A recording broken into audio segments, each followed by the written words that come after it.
EWA 517, do you want to report a UFO? Over. Negative. We don't want to report. Look, it wasn't my worst Wednesday night.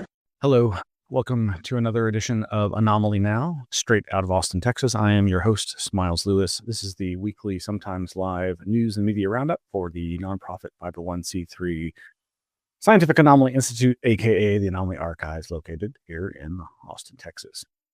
Well, folks, it's been quite a week. Just briefly, last week we didn't have a show because we were pleasantly having our good friend Tui Snyder present her Travel Tombstones and Transformation lecture, slideshow, tales from her travels around the world in 80 graves. That was a lot of fun. We hope you enjoyed it. If you would like to watch that, you can become a patron by going to patreon.com/anomalyarchives. And if you join at a certain tier or higher, that's the Anomaly Academy Cadet tier, you get access to each month's new live online lecture, as well as the growing back catalog of past lectures. Please check that out. You can, of course, go to our website, anomalyarchives.org, and find out more about that. And you can go to our Flipboard, flipboard.com/@anomalyarchives, and click through to the thousands and thousands and thousands of news articles that we've collected over the many, many years. The Anomaly Archives was founded in 2003. And so we are celebrating our 22nd or 3rd or whatever year. But as I say, this past week has just been a bit intense. It was late Friday afternoon when I said out loud, "Oh my God." And I saw the headline announcing the infamous 1991 yogurt shop murders had been, quote unquote, solved finally. And as I watched a breaking news clip about that, they assured us in the news clip that the families had been informed of this before the media were informed, and that a press conference was scheduled for the following Monday, yesterday. Today, I'm recording this on Tuesday, the end of September. It's not actually October 1st yet, but that's when this will air. And so for the second time in the same week, I tuned into city council chambers to watch something of import. And yeah, wow. For those who aren't familiar, this was a very terrible, terrible crime. And I'm got to apologize in advance of tonight's episode. This is going to be, we're going to focus on a lot more grisly true crime incidents today for this show. For those of you who followed me, you know that I am a survivor of a mass shooting from my childhood when I was still in elementary school, and there was a sniper at the Battle of the Flowers Fiesta Parade in San Antonio, Texas in 1979. Thankfully, only a few people were murdered, but many people were injured, and many more were traumatized. And this is, of course, before school shootings and rage mass attacks had not become the norm. Anyway, in 1991, there was multiple murders. 4 young teenage girls here in Austin, Texas, were murdered brutally and set they and their environs set on fire. Later, it emerged slowly that they had been raped, and the details of that grisly crime shocked not just the city, but the country. And it's been a long and strange saga ever since. I recently watched the HBO docuseries about this horrible crime, and there was so much I'd forgotten and so much I never knew about the investigations and the ups and downs and the false confessions and the coerced confessions, multiple coerced confessions. And that docuseries ends with no resolution, but it was focused on the victims, the family members, the survivors, the grief of those families and the community and how it affected all of us. Well, just this week, Monday, there was a big press conference held finally, and I was going to play a couple of clips from this, and it's pretty emotional, folks. So here is Mayor Kirk Watson's introduction. Thank you all. Over 3 decades after a horrible crime took the lives of 4 teenage girls and changed Austin forever, our hearts haven't healed. They're still broken for the precious girls we lost. We've never stopped sending our love and our prayers to their families. As all of you know, the Austin police have announced that a significant breakthrough has been made in the yogurt shop murder case. The detectives today will outline the timeline and process of their investigation. Their investigation is thorough and relies on technology that was not available back then. This day has been a long time coming. More than a quarter century ago, in a circumstance much like this today, I said that Austin lost its innocence the night those young souls became victims. Today, we have some closure. We are different people in a different city. Time has passed. We have endured more, have been disappointed, and have felt defeated and devastated. But today, with the resilience needed to endure something this painful, recognizing the scars, the suffering, and while there's no change to the horror, no wiping away any of the wrongs, no diminishing the grief, we can finally express a deep sigh, a release that comes from knowing. Yes. While there's still a lot to digest and process, this is a big deal for Austinites, especially those of us who've been here for so long. One of the most powerful parts of the docuseries that I watched on HBO featured the younger sister, Sonora Thomas, of Eliza Thomas, the sister of Eliza Thomas, who was one of the victims in the murders. She has gone on to become a therapist and is obviously an incredibly eloquent and thoughtful person and trying to make the world a better place. And I wanted to play just a few, it's about 4 minutes of her very tearful comments. 10 years ago, my mom died. I went to the cemetery on Hancock to fill out the paperwork. And the clerk behind the desk, when she looked up the location of my mom's plot, paused. And then she said, "I've lived in Austin for so long. Please know that your family has always been in my prayers." I hadn't lived in Austin for 20 years at that point, but it was such a comfort to hear this woman's words without even saying anything to her about who I was. The outpouring of love from strangers because of these tragic circumstances has taught me about the nature of humanity.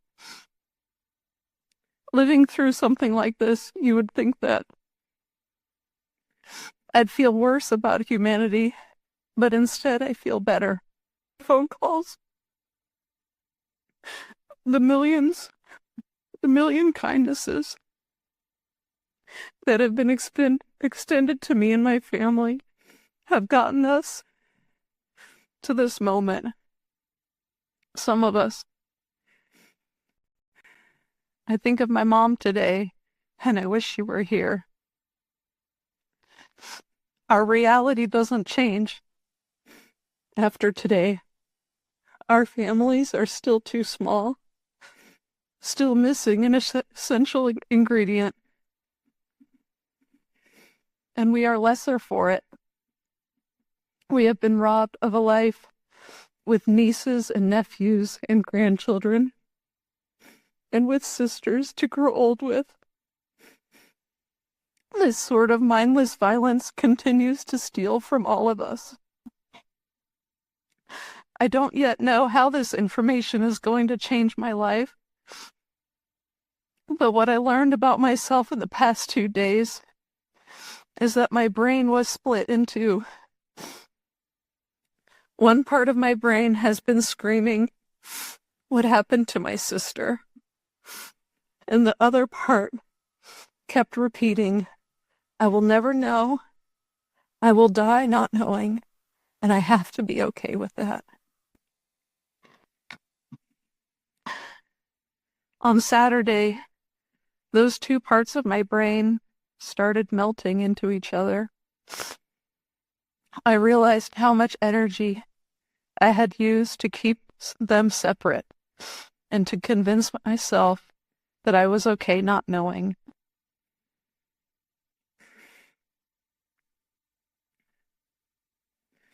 A few weeks ago, a reporter asked me, "Do you think this will ever be solved?"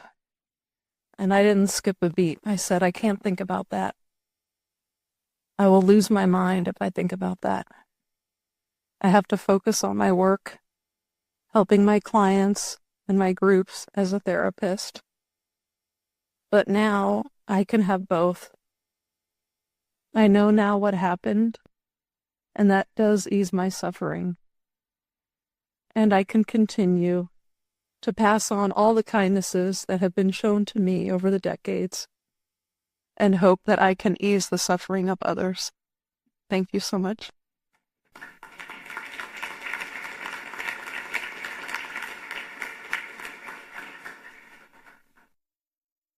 And that was Sonora Thomas, as I said, the sister of the murdered Eliza Thomas, one of the 4 teenage girls murdered here in Austin in 1991.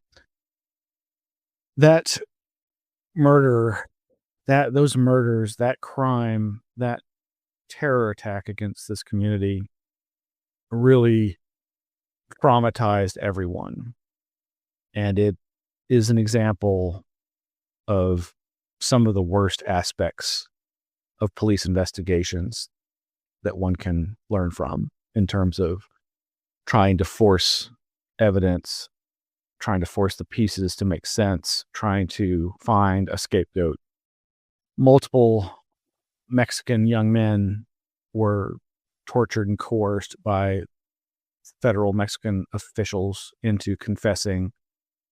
Multiple local young men here in Austin were coerced into confessing and ended up being convicted, one going to death row, and thankfully those cases being overturned, and never with a shred of physical evidence linking them. And as the technology improved for genetic testing, that's part of what has led us to finally, seemingly, getting to the bottom of this case. That and these bullet casings, the ballistic forensics. The whole story is very complicated, and it's way too much to go into here, but suffice to say, this has been a long time coming. One other clip I wanted to play is from the brother of one of the victims, Amy Ayers, her brother Sean, and his wife Angie, who both had great comments to share that weren't what I'm going to play. What I wanted to play, though, was what I alluded to at the beginning, that when I first heard about this news, when this news broke late Friday, the media assured us that the families had been informed before the media had been informed. That apparently was not the case. Thank you for the persons or persons that leaked information to the media. Thank you for the bombardment of texts and calls we got minutes after we found out from a face-to-face meeting with APD. Thanks for being responsible for some of the parents being called by media before they got the chance to have their face-to-face with APD. Thank you for forcing this press conference to be moved up. So we all had to rush to put our thoughts in words into a moment we've been waiting 34 years for. You should know better. This has to stop. And to those that leaked it before all the family members were notified, shame on you. This has never been a story to us, these families. It's always been our lives, and we were forced to share it with the world. And the one day that we were trying to cope with it and take a breath, you took that from us. I hope that you never have to endure the pain that caused. It's a very powerful press conference in certain ways. In other ways, I found it very awkward and off-putting, mainly because of law enforcement's attempts at trying to be comprehensive in their presentation, I think. But again, I am very happy, as much as one can be in this sense, for this possible closure for the families and for law enforcement. This traumatized everyone, including the police investigators and the social workers. And it was a brutal, brutal crime. And the terrible person who committed it, apparently, and many other events crimes that this perpetrator, this serial pedophile, rapist, murderer committed, were just terrible. And unfortunately, he committed suicide in 1999, and so was never brought before the judgment of the victims' families.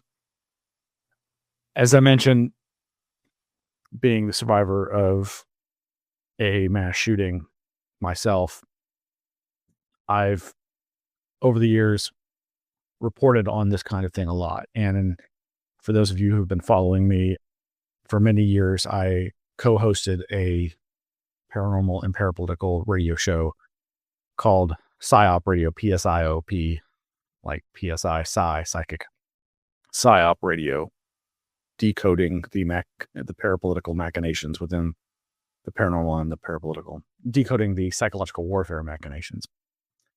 And on that show, we inevitably and increasingly were reporting on these copycat rage mass shootings over and over again. And it really got to be a lot. And unfortunately, as we all can witness, they've been on the increase again. And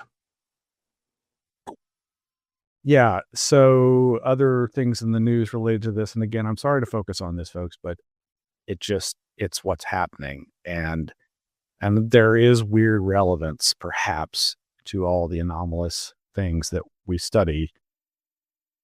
As I mentioned, with regard to the yogurt shop murders, there were a number of conspiracy theories that circulated, none of which seemed to have ever panned out, but which fascinated me and others.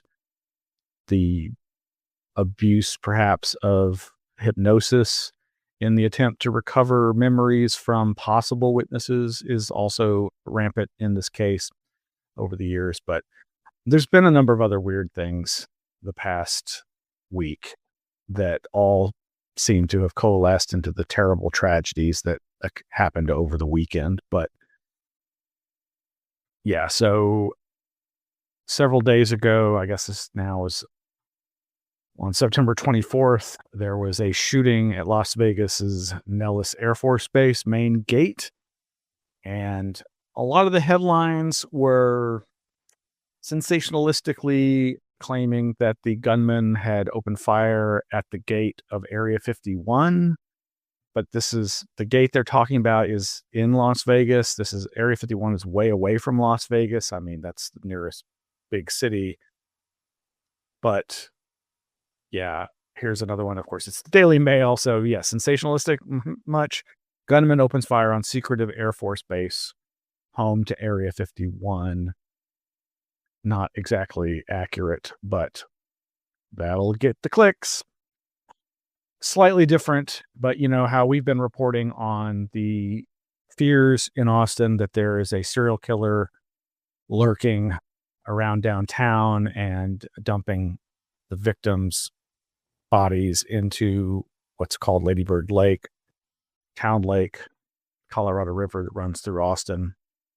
Well, strangely, there now are similar fears in Houston, Texas. Bodies in the bayou. What's behind the recent spike in deaths? Does Houston have a serial killer problem or just a social media one? This is the headline from over at cron.com. That's the Houston Chronicle. Without going into the grisly details, bodies are being found in the runoff and creeks, arroyos through, I believe, central Houston area. And it's causing people to wonder, is there a serial killer there? Much like has been the talk here in Austin. However, of course, in Austin, it's all being written off as being due to the close proximity of the river, the lake, to the secondary drinking area of the district. You know, there's 6th Street, often referred to as Dirty 6th in the past. But even closer to the river is the Rainy Street district, which formerly was a small old Austin neighborhood, but has been taken over by skyrises and bars and clubs. And that seems to be the stomping ground of the serial killer, if there is one. And I'm not saying there is, but that's what people tend to think, that somebody is drugging a certain demographic of young person in the Rainy Street district and killing them and causing them to then drown in the river. Meanwhile, flashback to several years ago, there apparently was a shooting I had not heard about. And our good friend Tim Banal over at coasttocoastam.com reports on, quote, Texas man ordered to pay $2.8 million to ghost hunters for strange shooting incident. And the article reads, a trigger-happy Texas man has been ordered to pay a whopping $2.8 million to a group of would-be ghost hunters whom he shot at in a bizarre incident nearly 5 years ago. According to a local media report, the strange encounter at the center of the case occurred on the evening of December 27th, 2020, when a group of 7 then teenagers in the city of Raymondville went out to look for an apocryphal haunted location known as the Devil's Lagoon. Well, they came upon a vehicle in the road. They came upon a vehicle pulled over on the side of the road, pulled over ostensibly to check on the person, and the gentleman, not gentle, the perpetrator began opening fire at them. Yeah, over at valleycentral.com, that's both a CBS and NBC website. Yeah, folks, there's a media monopoly out there in case you're not aware. Headline, man who shot at teens during Devil's Lagoon ghost hunt owes victims $2.8 million. I don't understand what could have possessed, pardon the pun, this individual to open fire on these teens. Perhaps he thought because of their ethnicity that they were gang members. That's where my mind went.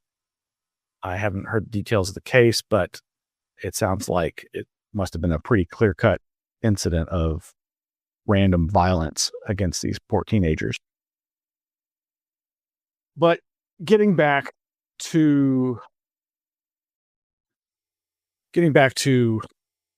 the incidents of this weekend, I bring all that up as kind of preface to, because part of the copycat effect, and my good friend Lauren Coleman, who's most famous as a cryptozoologist, Bigfoot researcher, etc., runs the ICM International Cryptozoology Museum in Maine, is also well known for his research into what's called twilight language, or the copycat effect, or the Werther effect, this idea of contagious suicidal ideation with violent externalization.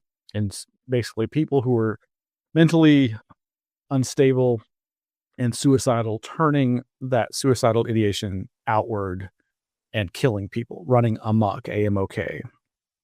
And that is a kind of broad field of discussion when it comes to these kinds of school shootings, mass shootings, rage shootings, workplace shootings.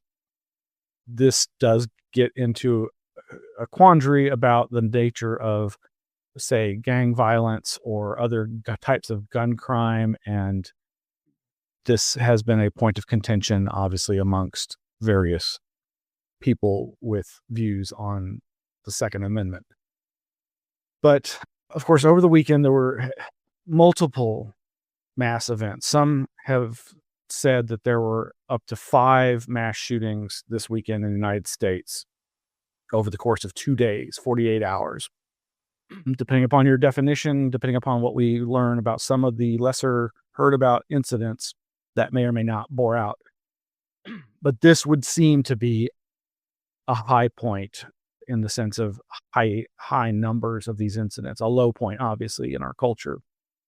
And the one that's getting the most attention is this Mormon church shooting. And the other shooting involved, so there's the Mormon church shooting in Michigan and the beachside bar shooting in, I believe, Southport, North Carolina. Both of these, I believe, may have anomalous firsts associated with them. And I just bring this up as a researcher into anomalies. And I hope, as with these incidents in general, that these incidents go back to being anomalies and cease altogether, honestly. But I just felt it might be important to note some of this. So, of course, I believe it was on Sunday when the Mormon church shooting occurred. And let me just play this first clip. That's what first caught my attention about this. And Lindsay, one congregant says he did not recognize the shooter, who he says was dressed in camouflage and accompanied by his black dog. Investigators are now working quickly to try to figure out what the motive was in all of this. Lindsay? Yet another heartbreaking shooting. Accompanied by his black dog, or accompanied by a black dog. So that seems odd. And so I started looking for more information about that. One church member says the gunman was dressed in camouflage and accompanied by a black dog. Firefighters initially struggling to contain the massive blaze, And as I looked, I found that other reference, but that's the same reporter that we just heard the first one. He's an ABC News reporter, but it's a different take, a different clip. And as I searched for any more information on this, it all seems to trace back to one online news source, but possibly some independent witness. And the mainstream media does not seem to be picking up on this. And I can understand why. We're obviously focused on the human victims and the church victims. And that is, of course, right and correct. But it just caught my attention. And here is some of my searches. You can see it. So I searched for accompanied by a black dog and the shooter's name. And basically what you end up finding are this one dailyvoice.com local news outlet being the source for multiple publications on msn.com and some others. This is the Garfield Lodi local news website. And buried down in the news article is a reference to the shooter wearing fatigues and accompanied by a black dog. Horrified congregants running for their lives as the ordeal unfolded. Officers arriving on the scene within 30 seconds of the first call to 911, confronting the gunman, shooting and killing him. Authorities have identified that gunman as Thomas Jacob Sanford of nearby Burton, Michigan, a former Marine and Iraq War veteran. One church member says the gunman was dressed in camouflage and accompanied by a black dog. Firefighters initially struggling to contain the massive blaze, which So this, so now most of course, the attempts at trying to figure out a motive are focusing on, obviously, mental health is the main issue here. Both this shooter and the North Carolina Southport shooter, I believe, are both allegedly military veterans, both allegedly suffering from some forms of PTSD. It's unclear whether they actually saw combat and what the nature of the cause of their PTSD is. But in the case of this Mormon church shooter, it's been established, at least through some witnesses, a local politician who met him doing door-to-door politicking has come out saying that this gentleman, the shooter, said some things to the effect of that Mormons are the Antichrist. And other friends of his are claiming that he often, though he was a nice person, that he would say inappropriate things about certain groups of people. And it seems like they are speaking to his alleged being anti-Mormon. And he obviously has some history with the Mormon church. But that's my point is, the reference to the dog is anomalous. It is, of course, not unusual. It is, in fact, considered normal for serial killers and violent people, I think, to be abusive to animals. But this man, there's this video from a Detroit news outlet titled "Friends of Grand Blank Suspect Had Disturbing Encounter with Him Days Before Church Attack." And in the thumbnail for it is one of the people that's interviewed, this young girl who she and her mother are friends of, were acquaintances or friends of this shooter.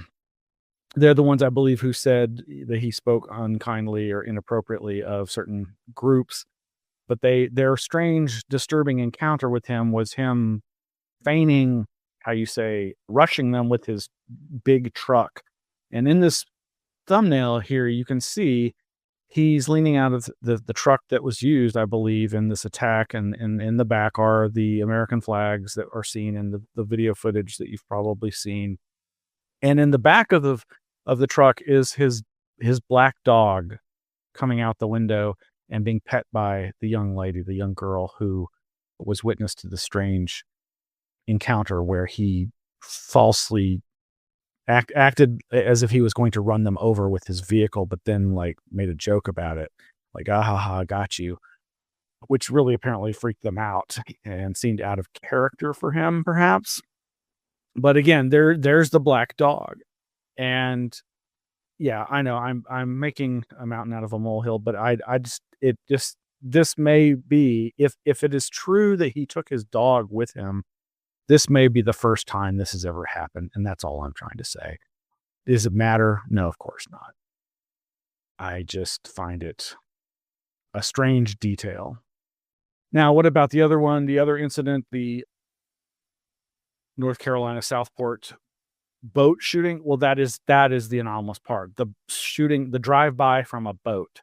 While it is one of the worst ever mass shootings, I believe, was the Oslo, Norway one from many years ago, where the shooter boated to an island and then hunted down so many victims.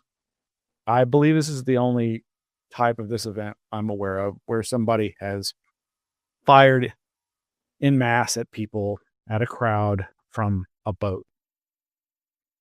I just bring all this up just for the fact that these appear to be first time anomalies with these types of horrific crimes. Okay, gonna take a break here.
Thank you for sticking with us. I know this is a lot.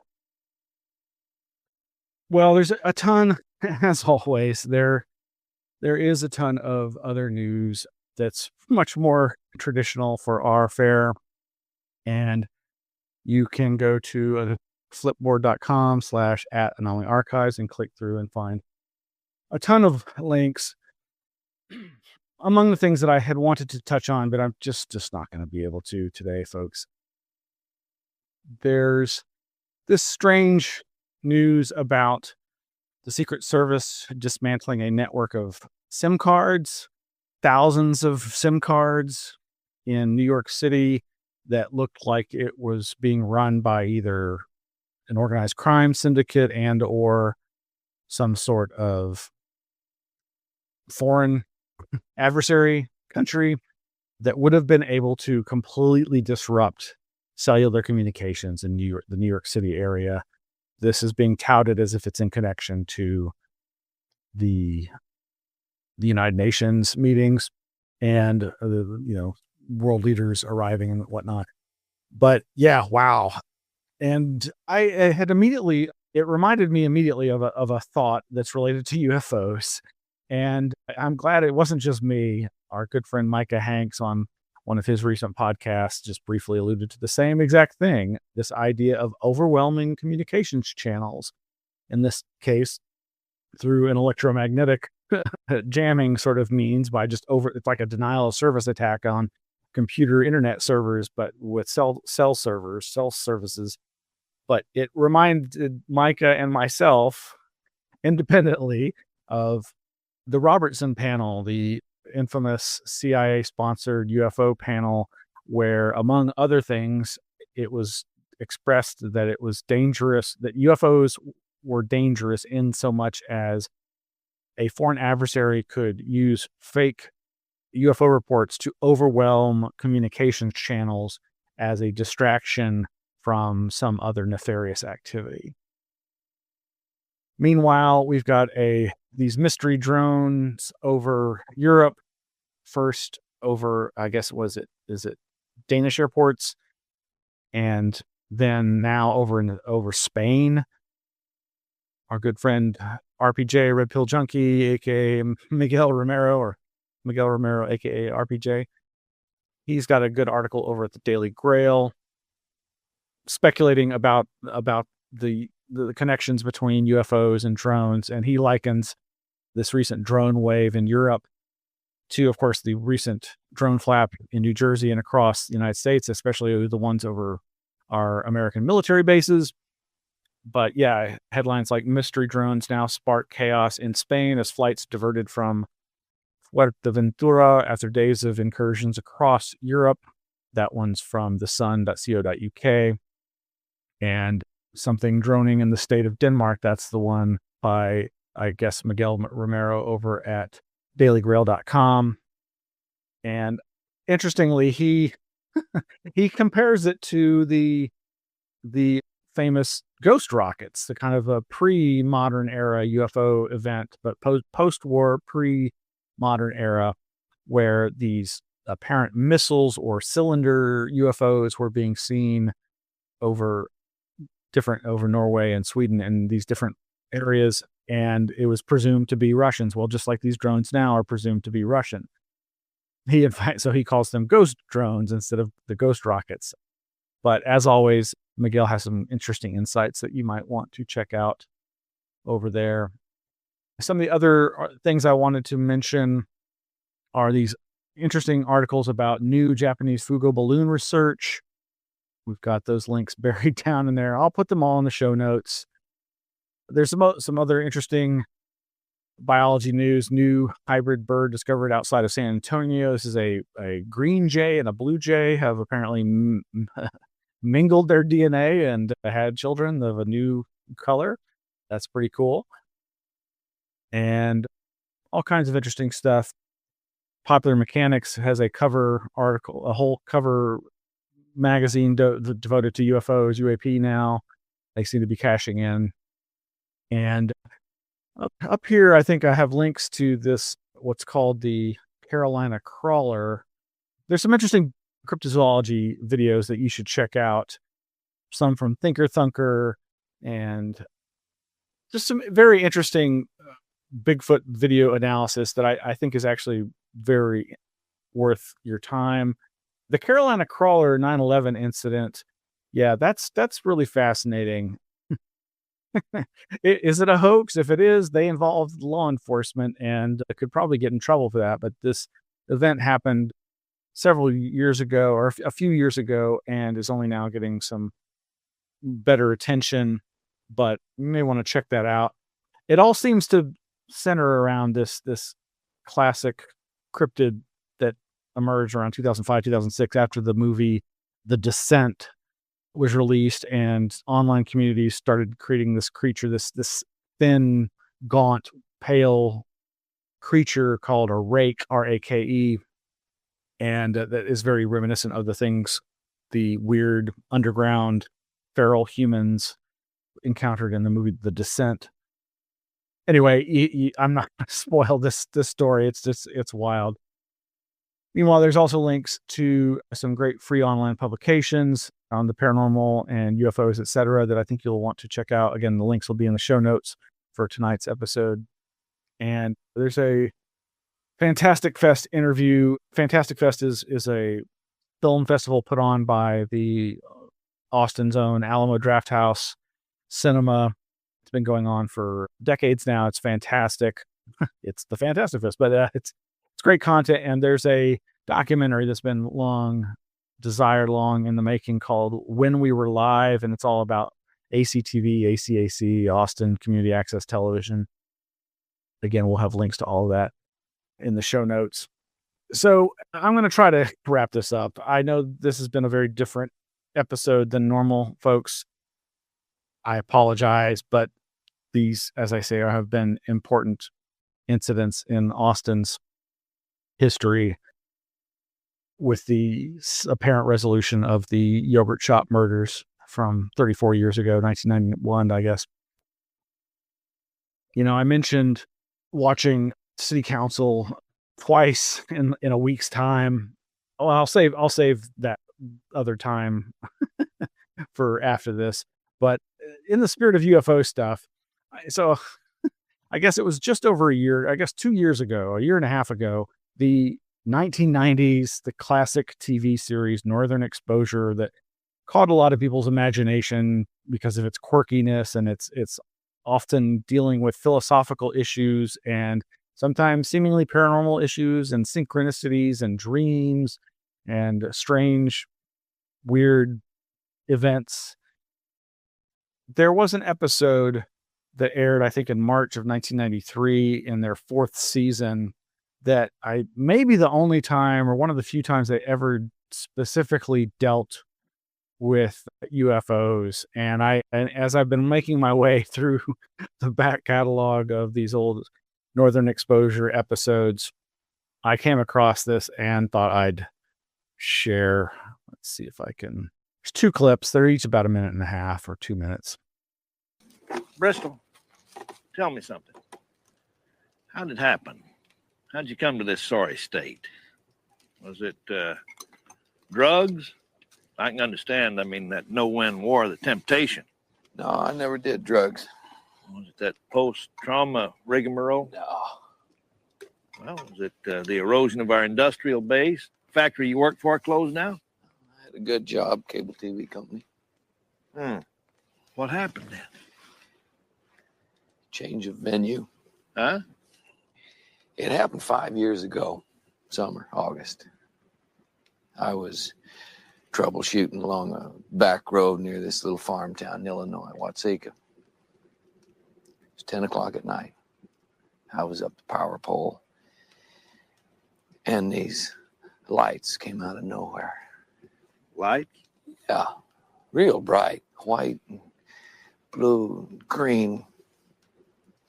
And they came close, hovering over the cornfield, not making a sound, just watching me. And then they took off, straight up, fast. It was a clear night, but in a couple of seconds, they were out of my sight. They were gone. Well, after that, I had a hard time keeping my mind on things, on work and girls, Sunday afternoon football games. No, the world had turned over, and I couldn't hold on. Change of venue. Yeah, exactly. So, for those not familiar, the character wearing the NASA ball cap is a former astronaut, and it's kind of like the patron ruler of the town. Very old school, very conservative. Maurice Minifield, I believe is his name, and he's very upset by the appearance of this homeless man in their town. There's no homeless in this Alaska town. It's too cold for homeless people, right? Well, he finds out that the homeless man is a veteran, a military veteran, which of course endears him to him. And that's the scene where he finds out that why did this man become homeless? Because he saw UFOs. He saw lights. And then there's a second clip. There's a second part later on. Just because you saw a few lights in the night sky, are you going to go Section 8 for the rest of your life? It's not even that special. I mean, most of the guys who suited up in Thensolite saw lights they couldn't explain, doing things they shouldn't be doing or where they shouldn't be. Look, Bristol, I wouldn't want this to go beyond these walls, but when I was in my 7th orbit over the Indian Ocean, I looked out of the capsule, and there they were. They were close aboard. It's like they were flying form on me, watching me. They stayed in orbit with me about a minute, and then in the blink of an eye, they were gone. Just like that. There are things out there we don't understand. Can't understand. Could be the big guy, could be little green men, or just whatnot, proving to us we don't know everything. But that's not important. What's important is a reasonable man, a sane man, a healthy man. When he encounters the inexplicable, forgets about it. Yeah, that's Maurice for you. He's like, when the weird stuff happens, just forget about it. When something that bizarre happens, forget about it or it'll ruin your life. Well, that's kind of the storyline, is that this unfortunate person became homeless because they let it get to them. I offer that as part of our cargo culture, fair use, educational purposes, reminiscing about some of the popular portrayals of UFO related stuff. All right, that's gonna do it, folks. I did have so I mentioned having watched the Austin City Council twice in 1 week before, or not, well, within 7 days of each other. This Monday, of course, was the press conference about the break in the yogurt shop murders.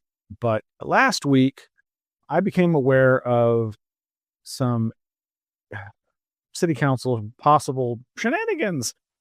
Basically, there's often been fights in Austin and controversy over the use of certain surveillance technologies here in town. And there appears to be a push to implement AI-enabled surveillance cameras either across town or in certain parks because of break-ins and parking lots or something like that. I've only become aware of this through a particular YouTube channel that is by a Austinite who is a right to repair activist. And if you don't know what that is, look it up. But this person made the public and his followers aware of the city council seemingly putting on the agenda a month ago to discuss this and then pulling it from the agenda allegedly like the day it was scheduled without a full day's notification. And of course, it's really hard for the average person to find the time in their busy workday to take off from work and go and speak as a public citizen. And so some find it very inappropriate for city councils to make such seeming apparently, allegedly, very short notice changes to the ability for public citizens to speak on an issue on such short notice, especially when city council can expect that it's going to be a controversial issue. And I'm not promoting any side on this. I have my own feelings and opinions, but all that said, I tuned in to watch the proceedings and I was not disappointed. There were some very creative forms of what I consider appropriate citizen attempts to get their voices heard in the absence of a venue to do so.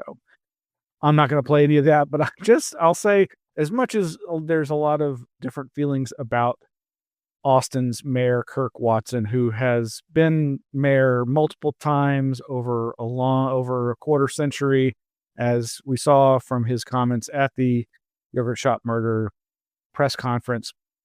He was referring back to when he was mayor the previous time, 25 years ago, and was saying things about those crimes. Well, whatever you think of him, he does have a sense of humor, and this is something he had to say, and this is what we're going to end with tonight. So this was something he had to say at the beginning of that last week's city council meeting that I was describing, where he's anticipating a number of protests, so to speak, or people speaking out of turn. We also have had a number of people sign up using names that do not appear to be real, and those names will not be called.